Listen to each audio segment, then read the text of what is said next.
Hello everyone, welcome to my channel chemistry में mystery. आज के वीडियो में हम लोग स्टडी करेंगे हमारा नेक्स्ट टॉपिक जिसका नाम है discovery of proton which was done by E Goldstein. Okay, so the presence of negatively charge particle in an atom suggested that there must be certain positively charged particles should be present in an atom because atom क्या है, neutral है। तो negatively charge electrons का discovery होने के बाद सारे scientist लोग ये सोचने लगे कि there must be certain positively charge component और particle must be present in an atom in order to set और in order to have an atom a neutral component. बराबर है, इलेक्ट्रॉन अगर निगेटिवली चार्ज है तो वहां पे कुछ तो भी पॉजिटिवली चार्ज कंपोनेंट प्रेजेंट होंगे, तभी क्या होगा, हमारा atom will be a neutral one. Okay, so इसके बाद आए थे Goldstein scientist, E गोल्डस्टन।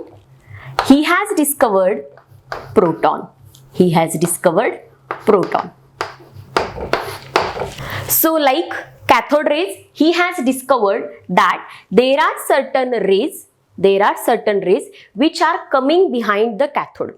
Like we have seen in a cathode ray tube experiment, that is CRT experiment. Similar to that, here cathode is this one and anode is this one. Okay, so here what is happening, a gas is filled here. Okay, and this gas is hydrogen gas now. ठीक है, यहाँ पे hydrogen gas fill किया हुआ है। हमेशा की तरह जैसे हम लोगों ने सीआरटी एक्सपेरिमेंट देखा, ये दोनों जो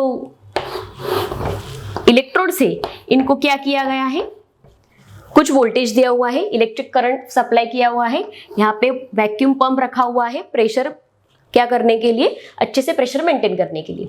तो यहाँ क्या हुआ, जब यहाँ पे गैस प्रेजेंट था, प्रेशर दिया हुआ था, मेंटेन किया हुआ था, as well as electric current दिया हुआ था, ठीक है, बैटरी सप्लाई की गई थी, तो यहाँ पे क्या होगा, गैस का आयोनाइजेशन होगा। गैस का आयोनाइजेशन होने के कारण यहाँ पे हम लोगों को क्या दिख रहा था, फ्लोरोसेंस दिख रहा था एनोड के तरफ, क्योंकि वो एनोड क्या था, परफोरेटेड था।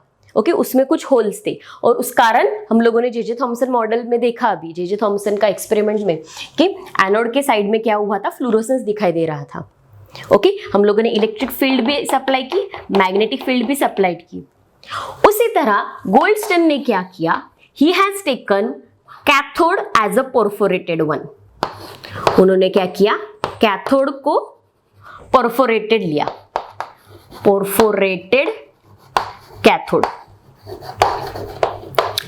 क्योंकि अगर निगेटिवली चार्ज इलेक्ट्रॉन्स है तो कुछ तो भी पॉजिटिवली चार्ज वहां पे प्रेजेंट है एटम में, इसी कारण एटम क्या होगा, न्यूट्रल होगा। तो यहाँ पे उन्होंने परफोरेटेड कैथोड लिया जिसमें छोटे छोटे होल्स थे और यहाँ पे गैस का आयोनाइजेशन हुआ और यहाँ पे इलेक्ट्रिक करंट दिया हुआ है। बराबर है, ये क्या है, these are negatively charge and these are positively charge plates. This is cathode and this is anode. बराबर है, तो जो निगेटिवली चार्ज थे रेज वो यहां पे आए, उनको हम लोगों ने क्या कहा, cathode rays. Right, similarly there was certain rays which were coming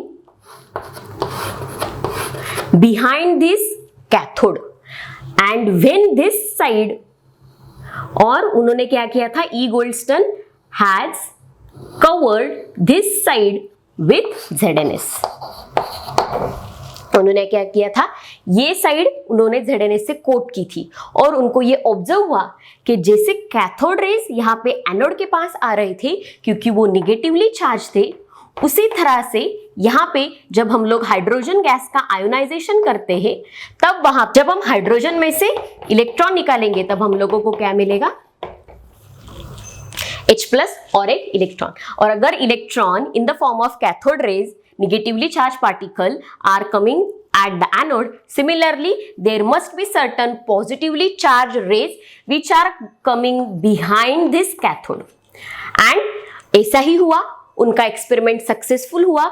यहाँ पे ये साइड जो थी उनको इस बार क्या दिखी, फ्लोरोसेंस इस साइड में दिखा, ठीक है, इस साइड में शैडो दिखी, इस साइड में फ्लोरोसेंस होते हुए दिखा।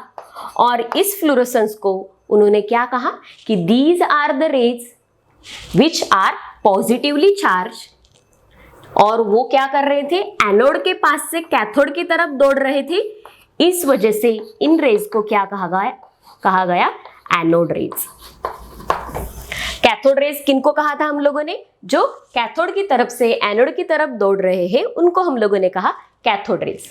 Similarly these are the rays which are coming from the anode towards the cathode, और इस साइड में आने के कारण वो फ्लोरोसेंस दिखा रहे थे, और ये निगेटिवली चार्ज है कैथोड, तो ये फिक्स है कि ये जो चार्जेस है, ये जो रेज है, ये कौन से होंगे, पॉजिटिवली चार्ज, और that's why they are known as a anode rays. तो यहाँ पे क्या किया था, ये जो कैथोड था ये परफोरेटेड था, मतलब क्या, उसको छोटे छोटे होल्स थे, और उन होल में से क्या हो रहे थे, ये रेज पास हो रहे थे, और उस कारण यहाँ पे हम लोगों को ZNS का कोटिंग किया हुआ था, और वहां पे क्या दिख रहा था, फ्लोरोसेंस दिख रहा था। तो दैट्स व्हाई ये होल में से पास हो रहे थे, that's why they also called as canal rays. हमारे रिवर में कैनल्स होते हैं ना, उसी तरह से यहाँ पे भी क्या हो रहे हैं, कैनल में से रेज पास हो रहे हैं, होल में से रेज पास हो रहे थे, इसलिए इनको कहा गया कैनल रेज और एनोड रेज। ठीक है, तो this was the discovery which was done bye E. Goldstone. So similar to the cathode rays, these rays were also get deflected with the help of electric field and magnetic field, but they are getting deflected in the opposite direction to that of the cathode rays. हम लोगों ने देखा कि जब हम लोग cathode rays को electric field में रखते हैं तब उनका क्या हुआ, वो जाने चाहिए थे कहाँ पे, C पॉइंट पे, लेकिन वो जा रहे थे कहाँ पे, A पॉइंट पे, due to the electric field, बराबर है, और due to the magnetic field they were going at point B। ठीक है, क्यों, क्योंकि यहाँ पे क्या था, इलेक्ट्रिक फील्ड हमारी पॉजिटिव यहाँ पे प्लेट थी और यहाँ पे निगेटिव प्लेट थी, और हमारे निगेटिवली चार्ज क्या थे, इलेक्ट्रॉन्स थे, और इस कारण वो पॉजिटिव प्लेट की तरफ अट्रैक्ट हो रहे थे, और वो स्ट्रेट जा नहीं रहे थे, उनका पाथ डिफ्लेक्ट हो रहा था, और वो A पॉइंट पे क्या हो रहे थे, स्ट्राइक हो रहे थे, बराबर है। अब यहाँ पे क्या है, हमारे जो रेज है वो क्या है, they are anode rays, they are positively charge rays, that's why they are similarly showing deflections like the cathode rays, but their deflection is in opposite direction.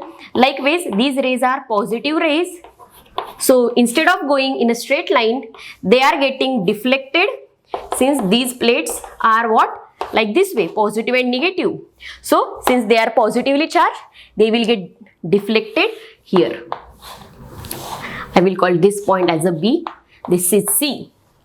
So this is due to electric field, and due to magnetic field cathode rays were getting deflected to point B.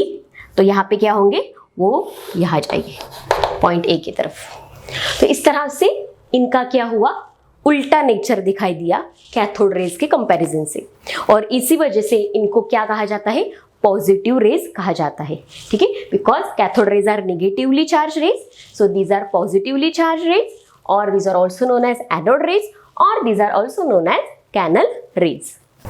So there are some characteristics to these anode rays. So the first characteristic was they were traveling in a straight line.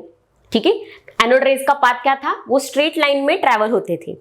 ठीक है, अगर कोई भी substance और कोई भी object उनके path में प्रेजेंट होगा तो वो क्या करते थे, उनकी शैडो बताते थे, similar to the cathode raise.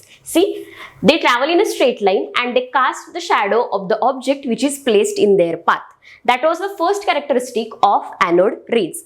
Second characteristic was anode rays deflected by the magnetic field and electric field similar to the cathode rays, but they are deflecting in opposite direction. They are showing that deflection in an opposite direction. Just मैंने आप लोगों को कहा कि जब electrons थे, जो cathode rays थे, उनको जब हम लोग इलेक्ट्रिक फील्ड में पुट करते हैं, इलेक्ट्रिक फील्ड यहाँ पे मैंने पॉजिटिव रखा था प्लेट और नीचे निगेटिव प्लेट रखा था।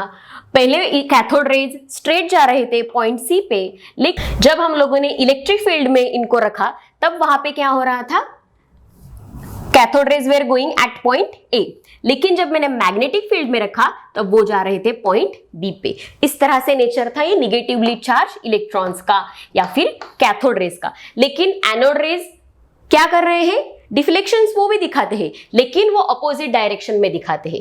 मतलब क्या, यहाँ पे इलेक्ट्रिक फील्ड है, यहाँ पे मैग्नेटिक फील्ड है, तो ये क्या करते हैं, एनोड रेज यानी कि पॉजिटिवली चार्ज रेज वो स्ट्रेट जा रहे थे जब कुछ भी फील्ड प्रेजेंट नहीं था। जब as soon as you put a magnetic field over them, positive और निगेटिव, उन्होंने क्या किया, उनका नेचर बदल दिया और वो आ गए पॉइंट बी पे। मैग्नेटिक फील्ड के बजाय यहाँ पे आ गई इलेक्ट्रिक फील्ड। वो क्या हुआ, इलेक्ट्रिक फील्ड जब रखा तो वो पॉइंट बी पे आ रहे थे, ठीक है। और जब हम लोगों ने मैग्नेट रखा तब क्या हो रहा था, वो जा रहे थे पॉइंट ए पे। देखो, so they are getting deflected due to the presence of magnetic field and electric field, but the direction is opposite.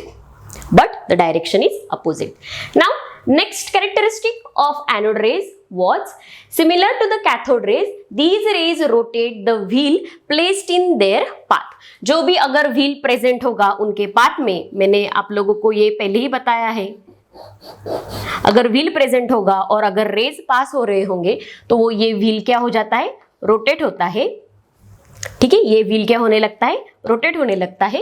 ये प्रॉपर्टी कैथोड रेज ने भी बताई थी और सिमिलरली हमारे एनोड रेज भी ये प्रॉपर्टी दिखाते हैं। So the next property is the E by M for anode rays is smaller than the electron. मतलब क्या है, तो देखो जैसे कैथोड रेज का E by M ratio determine किया गया, E by M for cathode rays was 1.75 into 10⁻11 coulombs per kg, बराबर है जे थॉमसन ने डिटरमाइन किया था। उसी तरह से एनोड रेज के लिए भी E by M ratio calculate किया गया। उसकी वैल्यू आई थी around 9.58 into 10⁻7 coulombs per kg। देखो वैल्यू देखो, ये बहुत ज्यादा है, ये क्या है, कम है। सो E by M for anode rays is smaller than the electrons. Electron से उनका E by M रेशियो क्या है, बहुत कम है, ठीक है। नेक्स्ट कैरेक्टरिस्टिक देखो क्या है, लेकिन unlike the cathode rays, E by M for anode rays depends upon the nature of gas taken in a given tube। तो जब गोल्डस्टन ने ये एक्सपेरिमेंट परफॉर्म किया तब उन्होंने वहां पे हाइड्रोजन गैस को कंसिडर किया था। कौन से गैस को कंसिडर किया था, हाइड्रोजन गैस को। तो उस कारण हाइड्रोजन में क्या होता है, एक प्रोटॉन होता है और एक क्या होता है, इलेक्ट्रॉन। उसमें न्यूट्रॉन होते हैं क्या, नहीं होते, ठीक है। तो उसमें एक पॉजिटिवली चार्ज पार्टिकल था और एक निगेटिवली चार्ज पार्टिकल था। निगेटिवली चार्ज एनोड की तरफ चले गए, पॉजिटिवली चार्ज क्या हुए, कैथोड की तरफ आ गए। तो उस कारण हाइड्रोजन में सिर्फ 2 ही पार्टिकल्स थे, बराबर है। तो इस कारण जब उन्होंने E by M ratio determine किया तो उनकी वैल्यू उनको इतनी मिली 9.58 into 10⁻7 coulombs per kg। And after that they have discovered that ये इलेक्ट्रॉन है, बराबर है। इसका चार्ज पता था, what was that charge, 1.6 into 10⁻19 coulomb। This was in negatively charge. तो सिमिलरली पॉजिटिव का चार्ज कितना होगा, प्लस 1.6 into 10⁻19 coulomb। सिर्फ मैग्नीट्यूड का फर्क है, ठीक है। तो इनका पॉजिटिव चार्ज था, तो उसके बाद E की वैल्यू पुट की गई यहाँ पे, ठीक है। क्या है वैल्यू, 1.6 into 10⁻19 coulomb और इसकी वैल्यू है 9.58 into 10⁻7 coulombs per kg। और यहाँ से M mass of anode raise determine किया गया और जब आप वो कैलकुलेट करोगे 1.6 into 10⁻19 coulombs divided by 9.58 into 10⁻7 coulombs per kg, when we will calculate this we are going to get a value 1.67 into 10⁻27 kg, and this is what, this is nothing but the mass of hydrogen. This is nothing but the mass of hydrogen, ठीक है। तो यहां पे hydrogen gas लिया था गोल्डस्टन ने experiment करते वक्त, इस वजह से दिस कैलकुलेशन वाज इजी, ठीक है। उन्होंने कहा कि ये जो मास आ रहा है that is equal to the mass of hydrogen, बराबर है। लेकिन जब हम लोग दूसरा गैस लेंगे तब क्या होगा, तब हमको मास क्या मिलेगा, उस गैस के जैसे मिलेगा, बराबर है। तब हमको गैस का मास क्या मिलेगा, उस गैस का मास हम लोगों को मिलेगा, जो भी गैस हम लोग यहाँ पे फील कर रहे हैं। तो इस वजह से E/M रेशो क्या होगा, हर एक गैस के लिए वो अलग होगा। हर एक गैस के लिए E/M रेशो क्या होगा, गलत होगा, क्योंकि वहां पे हम लोग क्या लेंगे, मास ऑफ प्रोटॉन्स। ठीक है, mass of protons present in that given gas. ठीक है, यहाँ पे हाइड्रोजन गैस लिया था, इस कारण हाइड्रोजन गैस का मास जो था वो इतना था और प्रोटॉन का भी मास कितना है, इतना ही है। ठीक है, this is what mass of proton which is equal to 1.67 into 10⁻⁻27 kg। और ये फाइंड आउट करने के बाद उनको ये समझ में आया कि बहुत सालों पहले मास ऑफ हाइड्रोजन भी डिटरमाइन किया गया था and that is similar to this mass. तो उन्होंने कहा कि mass of proton is nothing but the mass of hydrogen, it is equal to the mass of hydrogen. ठीक है, तो यहां पे हाइड्रोजन लिया था, इसलिए E/M रेशो की वैल्यू ये मिली। अगर वहां पे हम लोग दूसरा गैस लेते तो वहां पे क्या होता, E/M रेशो की वैल्यू हमको अलग मिलती। ठीक है, so that's why in this way E/M मास पे डिपेंड कर रहा है। ये इसलिए जब हम लोग E/M ऑफ इलेक्ट्रॉन कैलकुलेट करते हैं तब इलेक्ट्रॉन का मास क्या है, हर जगह इलेक्ट्रॉन का मास क्या है, सेम है, बराबर है। एक इलेक्ट्रॉन निकलने के कारण वहां पे हम लोगों को E/M रेशो उसका हम लोग इजीली कैलकुलेट करते हैं और वहां पे वो क्या होता है, सेम होता है। लेकिन यहाँ पे जब हम लोग मास ऑफ प्रोटॉन पुट करेंगे जो इतना होता है, लेकिन जब भी हमारे, तो यहाँ पे जब हम लोगों ने हाइड्रोजन गैस कंसीडर किया तो हाइड्रोजन का जब आयोनाइजेशन होगा तब वहां पे H+ और इलेक्ट्रॉन क्रिएट हुआ। तो H+ में क्या बचा था, सिर्फ प्रोटॉन था। इस वजह से वहां पे E/M रेशो जो हम लोगों को मिला वो ये मिला, और वहां से हम लोगों ने जो मास निकाला प्रोटॉन का वो क्या था, similar to the mass of hydrogen. क्यों, क्योंकि हाइड्रोजन में सिर्फ एक प्रोटॉन और एक इलेक्ट्रॉन होता है, इस कारण। तो जब हम लोग अलग अलग गैस लेंगे इस ट्यूब में तब हम लोगों को E/M रेशो की वैल्यू क्या मिलेगी, अलग अलग मिलेगी। ठीक है, क्योंकि वहां पे बहुत सारे प्रोटॉन्स प्रेजेंट होंगे तो बहुत सारे प्रोटॉन्स का बहुत सारा मास आएगा, यहाँ पे मास ऑफ प्रोटॉन्स कलेक्टिवली। ठीक है, और इस कारण यहाँ पे मास ऑफ प्रोटॉन ज्यादा आ जाएगा। चार्ज क्या है, वही चार्ज है हमारे प्रोटॉन पे जो इलेक्ट्रॉन पे था, लेकिन पॉजिटिवली चार्ज है। ठीक है, समझ में आ रही है बात, are you getting it? That's why E/M ratio is what, different for different types of gas. So these are collectively the characteristics of the anode rays, and this is all about the discovery of proton. Mass of proton is 1837 times that of the mass of electron. Electron का mass कितना था, 9.1 into 10⁻31 kg, और हमारे proton का मास कितना है, 1.67 into 10⁻27 kg। और ऐसे लाइटेस्ट पार्टिकल को नाम दिया गया, फंडामेंटल पार्टिकल को नाम दिया गया प्रोटॉन। ओके, तो इस तरह से प्रोटॉन की डिस्कवरी हुई थी। It is a subatomic particle which was discovered by Goldstein by performing the same experiment which was perform by CRT experiment की तरह ही उन्होंने एक्सपेरिमेंट परफॉर्म किया, जो J.J. थॉमसन ने एक्सपेरिमेंट परफॉर्म किया था उसी तरह से परफॉर्म किया। लेकिन यहाँ पे उन्होंने क्या चेंज किया, उन्होंने यहाँ पे गैस जो लिया था वो हाइड्रोजन गैस लिया था।